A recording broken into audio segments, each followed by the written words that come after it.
All right, today we have Aaron and Kimberly on with us, and they're going to discuss their story about transitioning and then detransitioning. Aaron, do you want to start off with like how you got to where you are, what age you started thinking about this kind of stuff? Sure. I was 33 when I made the decision to transition. There was a lot leading up to that. I had, as a child, what the textbooks would call childhood onset gender identity disorder, now called gender dysphoria. At the time, it was called gender identity disorder, which I didn't know. I mean, I knew that I felt a sense of, I would call it like an incongruence. I felt there were periods of my childhood where I thought some mistake had been made and that I was supposed to be a boy, or that I was in some way a boy. Um, so I was very noticeably gender nonconforming as a kid. I didn't always have control over my appearance. If my parents forced me to dress a certain way or have a certain haircut, I didn't always have control over that. But I preferred to just run with the boys. I preferred to look like a boy. There were times in my childhood where I did have a say in my appearance, and there were times where people thought that I was a boy. There was for example, one summer went in to register for baseball on the summer league and was accidentally put on a boys baseball league. So I was often mistaken as a boy. At that time, we didn't really have a language for that. There was no concept of a trans, excuse me, there was no concept of a trans child at that time. So people just perceived me as a tomboy. When I reached puberty and adolescence, that gender nonconformity started to be less tolerated. There was a lot of room for me as a child to be a tomboy. But as I got older, there was more and more pressure for me to change. And others picked up on that gender nonconformity as being a lesbian. So I was bullied starting in middle school and then into high school. I learned the word lesbian for the first time because it was used as a slur against me. So my teen years were pretty rough. I was drinking fairly heavily as a teenager.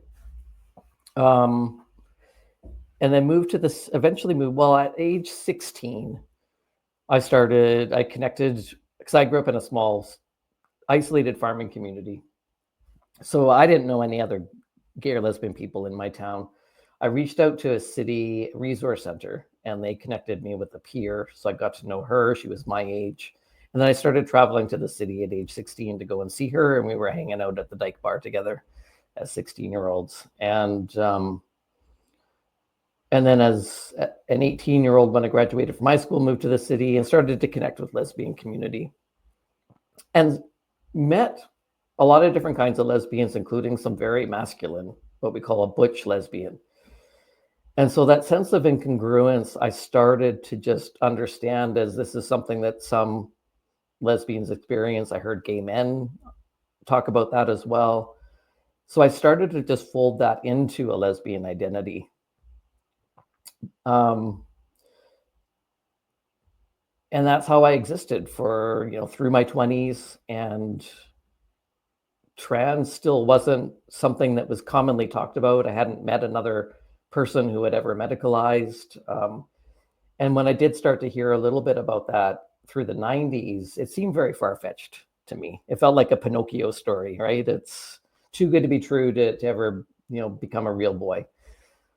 So I just adopted an identity as a butch lesbian. What happened, though, is in the early 2000s, there was a lot of stuff going on in my life at the time.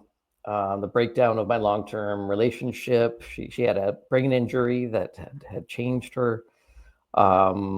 We had a daughter together that she gave birth to, and a gay man, one of my neighbors who lived 2 blocks away from me, a gay man was murdered in a very vicious just a random homophobic attack. That cluster of events was destabilizing for me. So I wasn't in my best state of mind. But in the early 2000s was the beginnings of our mainstream media and our popular culture picking up this idea of a trans person. So I was sitting on my couch with my girlfriend at the time, and we saw this documentary called Trans Kids. And they were talking about that feeling of incongruence and talking to all these kids that experience that. And they were framing that as if you experience that, it means you are a trans person. So that was the beginnings of this concept of there being such a thing as a trans person and a trans child. And I remember turning to my girlfriend saying, well, that's me. I mean, that was exactly my experience. And she just kind of nodded and said, yeah, I know. And she happened to be best friends with the social worker at our gender clinic. And so she pulled some strings for me, got me into the clinic right away. I met with a social worker, and then I was booked in to see the GP. I was assessed over a period of, I think it was about 2 months before any hormones. So that's when they did the diagnosis of gender identity disorder. There was no explanation of what that is. But I was diagnosed with it fairly quickly, and because I was a pretty classic textbook case of it, didn't really have any other mental health issues, some minor depression and anxiety, but nothing that they were concerned about. So I was started on hormones fairly quickly. And then I had to see a psychologist for very detailed mental health screening before any surgeries. But all in all, it was a fairly quick process of a few months, and I was on the medical pathway. Right on. If you don't mind me asking, this might be a silly question to someone like yourself, but were you always attracted to women right off the bat, or did that kind of come with just how you felt like society was viewing you? No, I've always been attracted to, when I was a minor, I was attracted to girls, and then as an adult, attracted to women, and that's always been consistent. Right. I noticed that even in elementary school, I was having crushes on girls. I know some people, when they start testosterone, that flips, and I don't understand why that happens, but that never happened to me. Like the testosterone actually makes them Attracted to men. really? Yeah. Interesting. Yeah, it is interesting, and I don't really understand why that happens. I don't think anyone does, but that never happened to me. Right on. The other, just one little detail that I didn't include is when I was 16, my parents found out that I had a crush on a girl and was kind of seeing somebody. And they took me to our family doctor for a diagnosis of homosexuality. I grew up in a very conservative environment. And the doctor ran a bunch of tests and interviewed me. The doctor at that time apparently told my parents, well, that yes, I'm a lesbian, same-sex attracted lesbian, but he also mentioned to them that I have an ovotesticular disorder of sex development. So what that means is that I had both ovarian and testicular tissue. That was not disclosed to me at the time. And I'm told by DSD specialists I've spoken to recently that was probably the advice that the doctor gave them, because it was believed that if people learn that about themselves later in life, it can cause some identity disruption. So I didn't know that, but I found that out when I was 19. I had a large cyst on my ovary, had surgery to remove that, and they removed the ovary along with the cyst. They said it wasn't really recognizable as an organ, so they removed it. They did a biopsy, and that's when I learned that it was an ovotestis, that it was both a testicle and an ovary. So that complicated my identity even further, because then I became confused about, well, what does this even mean about my biological sex? But I somehow connected that because my testosterone levels were high because of the testicular tissue.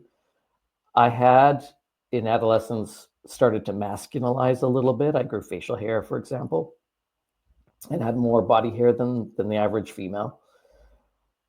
And then I had the sense of incongruence, and I was same-sex attracted. So I just sort of thought that all of those things were somehow interrelated. And And that's how I carried on with that knowledge. Right on. So like when you started the medical process, I assume it's a lot of hormones and stuff like that. Did you get into like the physical reconstruction and stuff like that, or? I did get surgeries done, so I started the hormones first, and I don't remember the exact timeline of how fast it all happened, but in hindsight, it felt fast. Um, so I had the hormones, and then I had the double mastectomy, and then I had a hysterectomy, which I would have had anyway, just because of the ovotestes, my internal organs were a mess, so I would have had that done anyway. And then about 10 years later, because I was put on a wait list, and the wait list was 10 years long to get the genital surgery. Jeez. There's two options for genital surgery for females. I took the less risky of the two. So I didn't, there is what's called a phalloplasty, where they harvest tissue from usually your forearm, and they create a cylindrical shape and they attach it. I didn't go that route. It's too risky. I find the idea of taking out a big chunk of tissue out of my arm, I just found that didn't appeal to me, and it was too risky. I've known guys that have had that and they have no sensation, so there can be a lot of complications with that. So I didn't go that route. I went with an option called a metoidioplasty, which just takes advantage of some of the natural growth that happens when you're on testosterone. It kind of masculinizes that appearance a little bit, so there's no nerve severed, and the complication rate is a lot lower. Right on.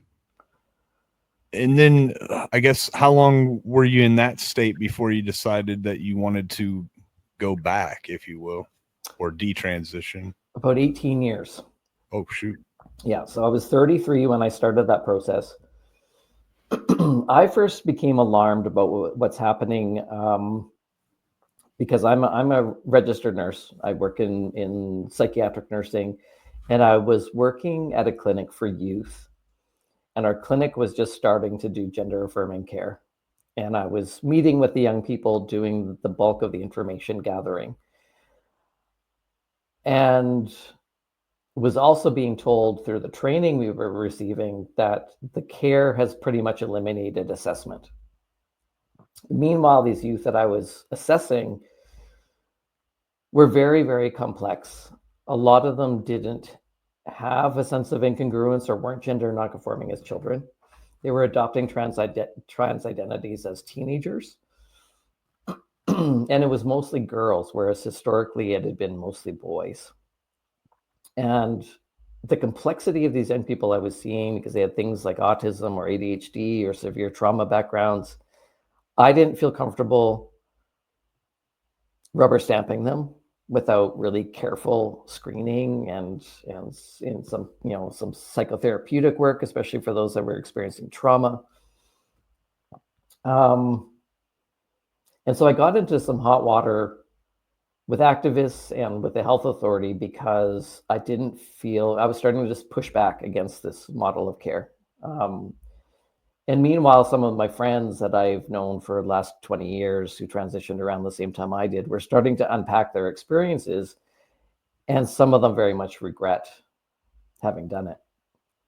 One friend has since detransitioned, and she felt that she had transitioned because she was sexually abused as a child and felt safer if she appeared as a man.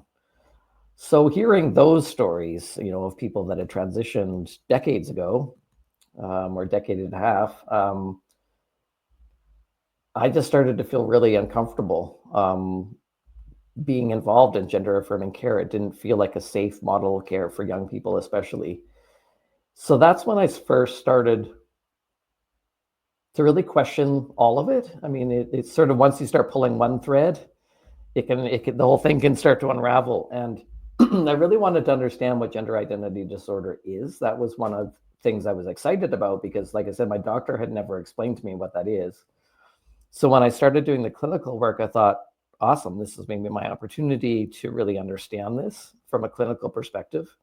So I started doing my own reading because that training wasn't happening within the clinical system. And it's my understanding now, which makes total sense to me, is that childhood sense of incongruence is a very common gay and lesbian experience, especially in childhood. There have been 13 studies to date looking at cohorts of kids that have that experience. And the vast majority of time, roughly 85% of the time, those kids just shed off that belief that they're the opposite sex and they just become a normal gay adult or a lesbian adult. And that is why historically we weren't medicalizing kids, because they already knew what that meant, and they already knew that it resolves most of the time through adolescence. And that's, so my intuition as a young adult, when I was saying, like, somehow I just wrapped in my sense of incongruence and my sexual orientation and my DSD, I had intuitively just thought that all those things were related somehow. And that intuition was right. And I had met a lot of lesbians and a lot of gay men who also said I had that sense of incongruence as a child. So how we were understanding this from within the gay and lesbian community then was correct, that this is a part, somehow, a developmental psychology aspect of homosexuality. But in the early 2000s, that narrative changed, and we kind of invented this idea that there's such a thing as a trans child. And I felt misled in hindsight by that propaganda, that documentary that I saw that started to reframe that experience, because that changed my identity from I am a lesbian to I am trans, because that's the information that we were being fed by our popular media. And we didn't really understand what that was. We didn't really have a framework for understanding it, or a good language for understanding that. So it was just easy, when you don't understand something and you're being sold this framework on mainstream television, Right. why would I not have believed that? I had no other alternative narrative to make sense of it. And that narrative is just taken over now. And now we're starting to medicalize kids. So my concern is that we're medicalizing a large number of gay and lesbian kids and not even giving them the opportunity to try to work that out and become a gay or lesbian adult.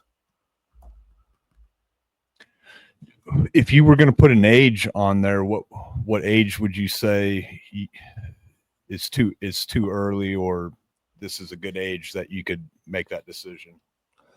I think people should wait until they're adults. They say that your cognitive development matures in your early 20s. So I think, we can't drink alcohol, as minors. We can't drive cars as minors. Why should we make permanent alterations to our bodies as minors, especially when we have solid evidence? Like, it's not a single study, it's 13 studies that all say the same thing. And there's no studies that contradict this, that if we just leave these kids alone, they're going to sort it out. So we definitely shouldn't be medicalizing kids. I think we should be waiting to see if that persists into adulthood, if it becomes unmanageable into adulthood to the degree it's impairing their functioning, and that functioning isn't responding to any psychotherapy. Then I think for some, they may benefit from medicalization, but it should not be happening to minors.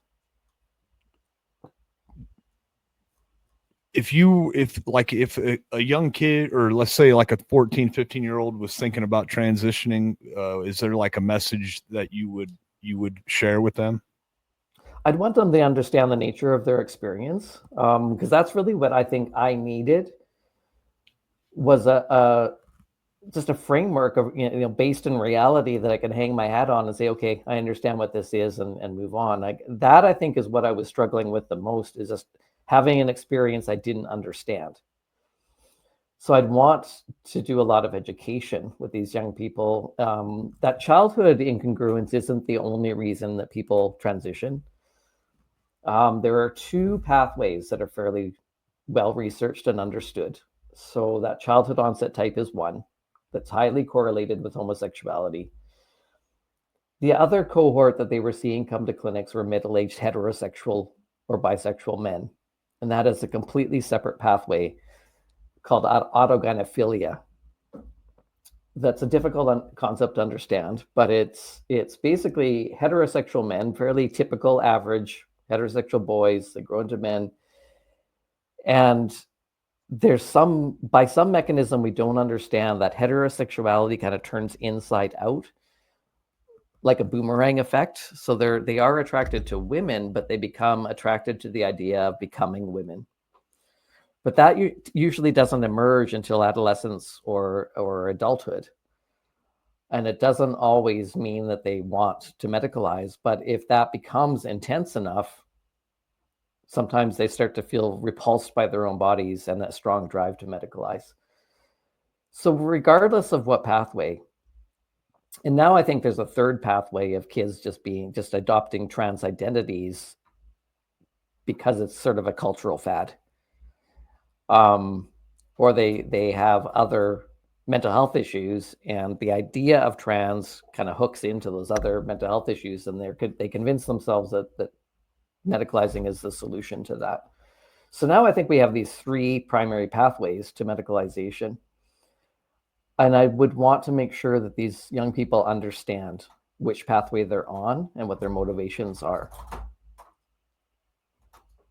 Do you see a lot of suicide in the trans community or the Detrans community? No, I mean, in community-based surveys, it's reported that there's a higher rate of suicidal ideation, but it's no better or worse than with any other comorbid mental health condition.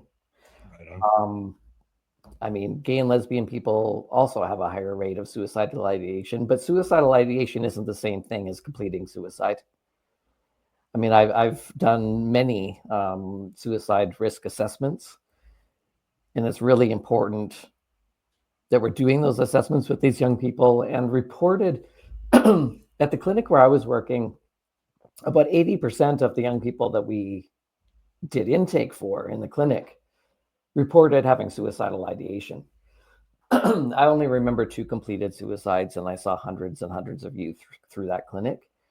And also, often what is reported as suicidal ideation, or even a reported suicide attempt, when you actually assess properly, isn't as serious as they sometimes report. Like, I've had clients report to me that they've made an attempt, and then this is something I would teach my students, because my students would hear, oh, they made an attempt, and they'd feel alarmed. And I said, well, did you ask what the attempt was? And they said, well, no. And I said, well, go back, ask them to detail out what the attempt was.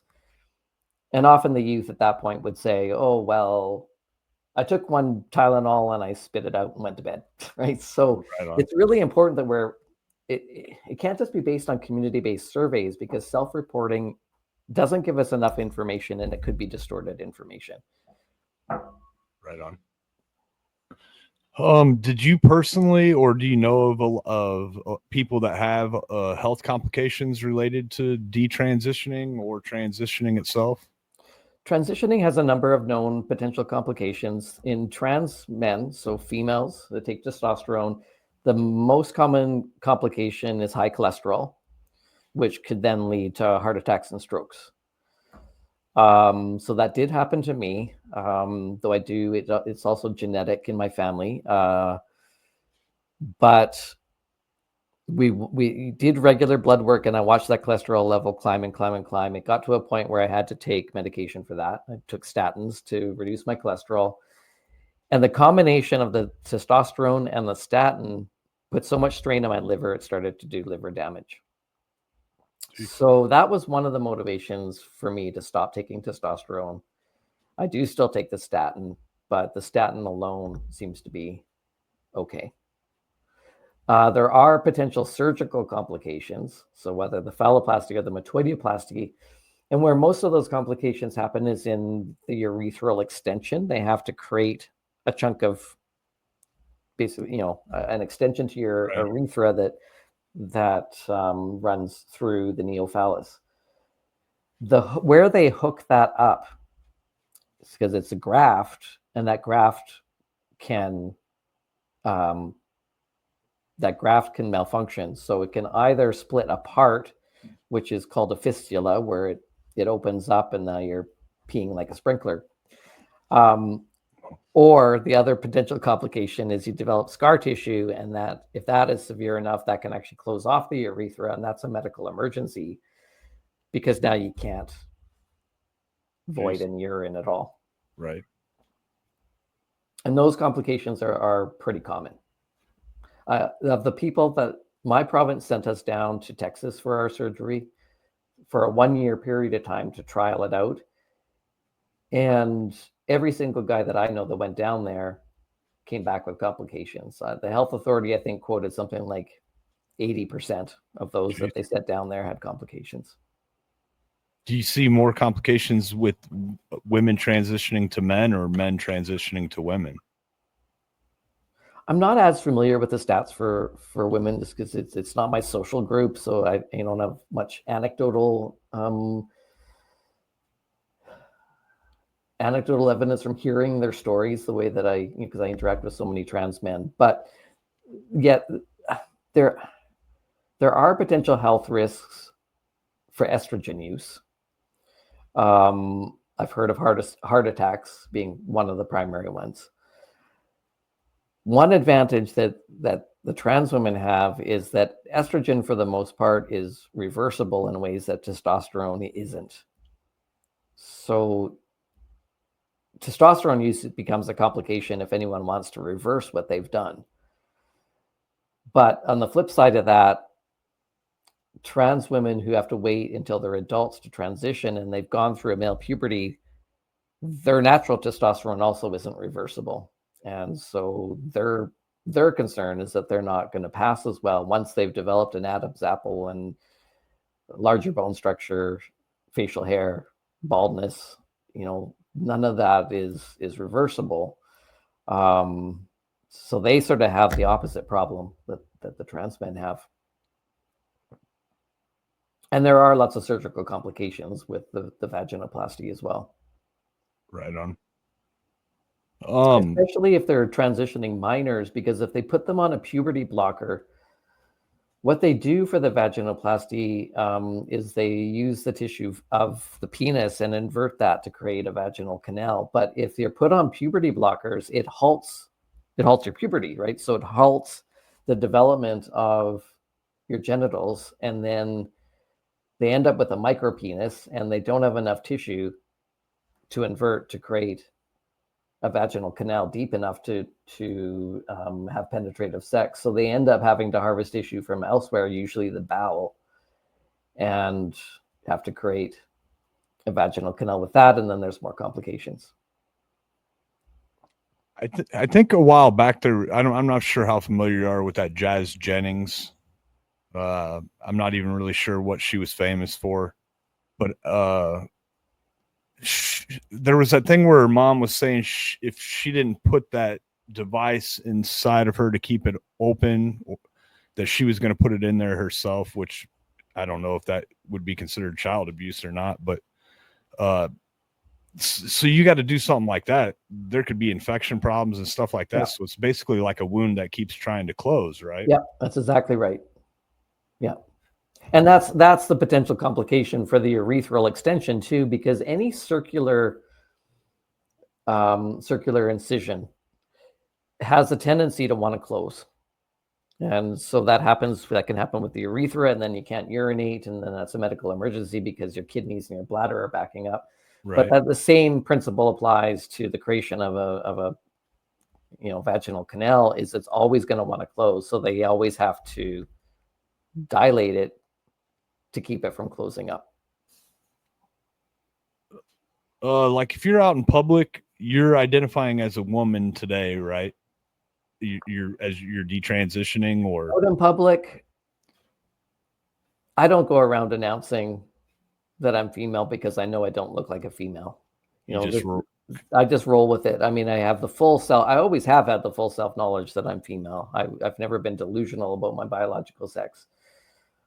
So I'm selective who I disclose my sex to, just because I know that I'm passing. I'm not going to go around announcing hey, I'm female, when I'm in the grocery store or whatever, I just kind of roll with it. But Right.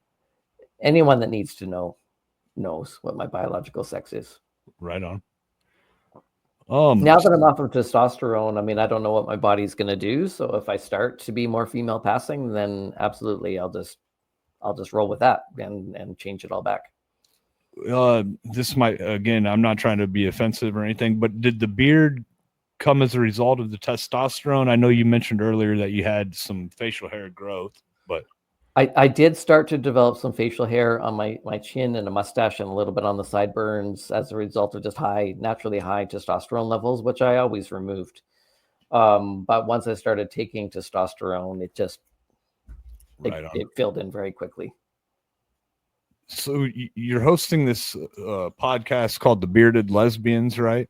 What's the aim there? What are you trying to do with that? I am trying to bring some realism back to the conversation. There are a lot of young lesbians now that are transitioning. I think the ideology going around about gender identity and this belief that we can change sex is a falsehood. So I am talking to lesbians that have taken testosterone, whatever word they use for themselves. So some still call themselves lesbians, some call themselves trans men. I don't care what word they use, but if they are female and they're attracted to females, they're lesbians. And so I'm just talking to them about their experiences, trying to understand what some of the drivers are for why lesbians are attracted to the idea of taking testosterone, and just trying to have some reality-based conversations about that experience. About how many episodes have you had so far, if you had to guess? I just released my, sorry, my cat. No, you're good. Let me just throw her out of the room. She must have been the one that opened the door a while back. Yeah. There we go. It's latched now, so she won't do that again. Right on. Yeah. I've just adjust this back. There we go. So I've just released my 11th episode. It's fairly new. I launched it on Christmas Day. Well, you got a pretty good following on X though, right, already? Yeah, I've got a decent following on X. I've got over 10K now. Right on. Yeah. Have the conversations been fairly therapeutic with the people, or is it more just like fact-based? This is my story.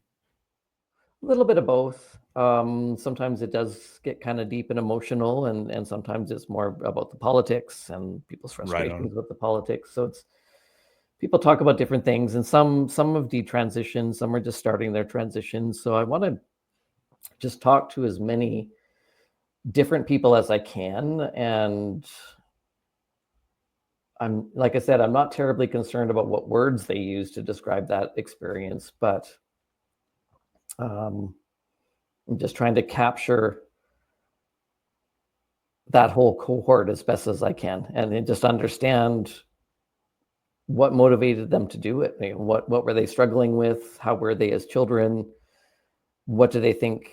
If they feel like they've benefited from testosterone, how do they feel like they've benefited when others are detransitioning and regret their choice? So I'm just going to try to talk to as many as I can, but a lot of them are really interested in meeting each other. So I'd like to bring some of them together and have some group conversations too. Right on. There's a limit to how many people I'm going to be able to talk to, because not everyone has a sex realist understanding of all of this. I mean, some of the trans activists probably absolutely hate what I'm doing, calling myself a bearded lesbian, but so that, I may run out of people to talk to, but I'd like to keep bringing them back. And as a group of us, just keep having conversations and hammer some of this out. Have you been attacked? Do you get attacked by trans people for being part of the Detrans community? I have been, it comes in waves, and I haven't been for a while, but when I first started speaking publicly, I was attacked pretty heavily.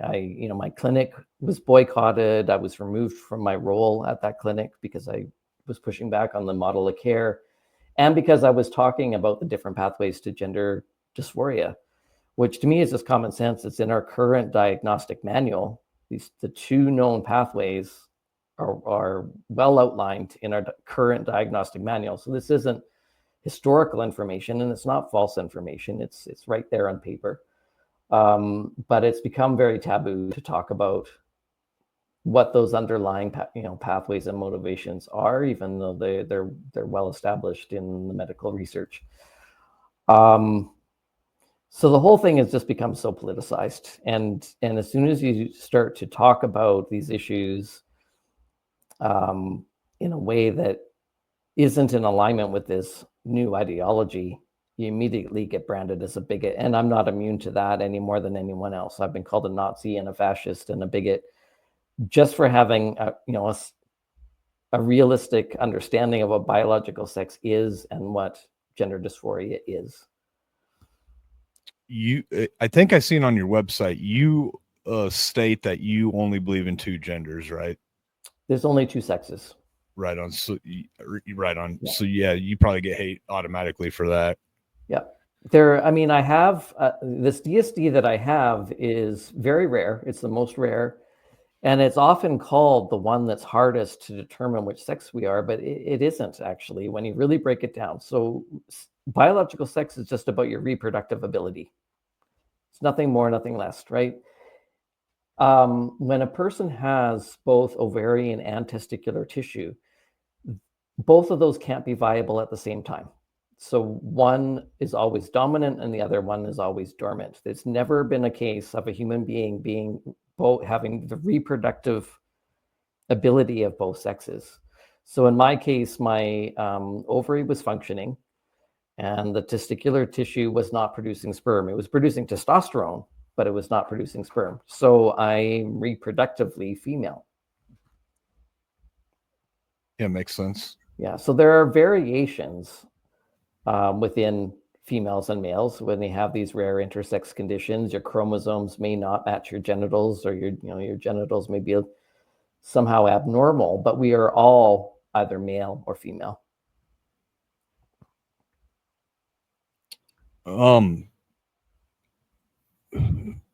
Is there any like messages that you want to get out there that or anything that you're trying to work for or work towards right now? Ending pediatric gender medicine is my first priority because I think a lot of these young people are being harmed.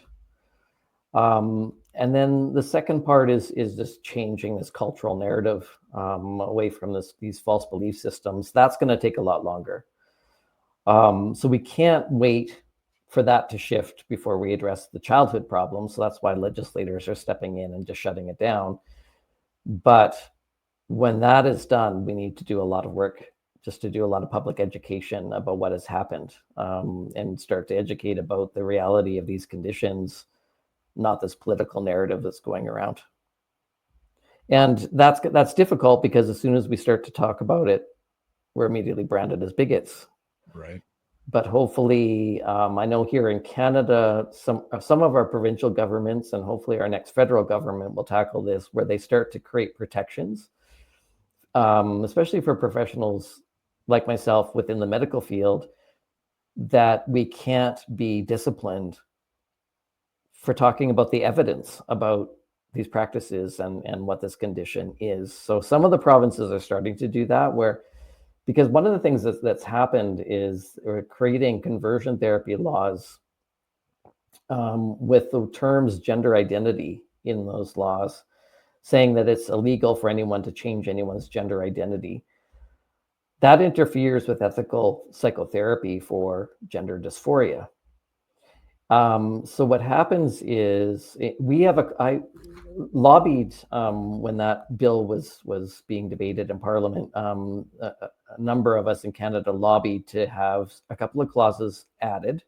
So we did get a clause added that protects exploratory psychotherapy. So legally, I can do the therapeutic work that I would like to do with these young people. But what the activists do is they report us to our regulatory bodies. So even though I'm not doing anything illegal and I'm not practicing conversion therapy, all it takes is a complaint to my regulatory body saying I'm practicing conversion therapy, and I could have my license taken away. So some of our provinces are starting to create protections within our regulatory bodies so that that can't happen, that our regulatory bodies should not be used as political weapons. Yeah, that's crazy.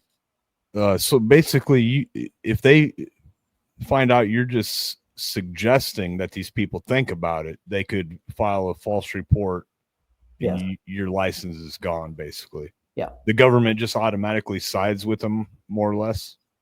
Or do they investigate it a little bit? Well, they have to do some investigation, but it's sort of one person's word against another. And I've known people that have been disciplined for so-called conversion therapy because they're doing, just regular psychotherapy. Jeez. Yeah, so it's a very concerning situation that we're in now, but fortunately our governments are starting to claw some of it back. Right on. I have had young people because I have done psychotherapy with some of these young people. Yeah. And some of them have changed their minds about medicalizing once they understood what their motivations were. Right on. If you could go back in time, do you think, in knowing what you know now, would you do it again? Would you convert again, or would you or transition again, or would you No, I just don't think. stay? Yeah, I don't think I would.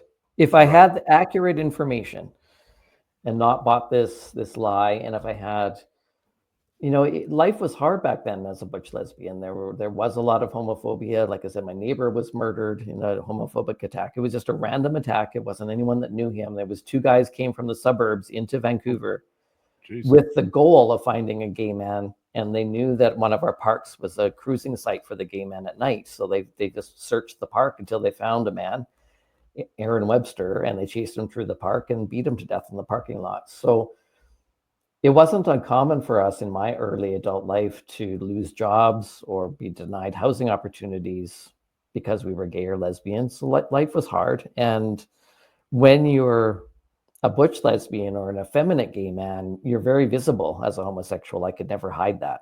I looked like a big old dyke. So I could never hide that. So I got lots of slurs and, threats of violence, and have had lost jobs and had been denied housing opportunities for being a lesbian. So times were hard, and that I think was the primary motivation for the butch lesbians and the effeminate gay men to transition, was just to kind of get through life a little bit easier. It was more of a pragmatic choice. Ideally, we should be seeing that happen less and less and less. If we actually address the homophobia problem, we should be seeing fewer people medicalizing, but the opposite is true, that we're seeing more and more and more and more young people medicalizing at an alarming rate. When you were living as a man after you transitioned and everything, did life get better for you? In some ways it did. I mean, in some ways I just blend into the world. I can go about my business and do what I need to do, and no one's giving me a hard time. Right on. But it creates other problems. I mean, the health problems, and in some of my intimate relationships, it was a struggle too, because in my last marriage, she was a bisexual woman, but she really wanted to see me as a man, and I'm not a man. There's a lot about me that has been socialized female. So it complicates some of those intimate relationships. So it certainly hasn't been easy, but it solved some problems and it created others. Right on. This is a fairly new topic for me. So, is there anything that you feel like I didn't ask you about that is important that should be stated? I don't think so. I think we covered a lot of really good ground. Right on. Yeah. People can find you on X. You have a website. You want to plug your website? Sure. It's www.aaronkimberly.com. Right on. And Bearded Lesbians, that's on YouTube, X. YouTube, it's on YouTube. I do post it on X, and it's also on Apple and Spotify. Oh, right on. All right, Aaron, I appreciate you coming on and telling us a little bit about your story. giving people something to think about who aren't familiar with this topic. And I wish you the best in the work that you're doing, and encourage people to check out the Bearded Lesbians and hear more about this topic. Thank you very much for the invitation to come on, and it's been great to meet you. Yeah, no problem. I appreciate it.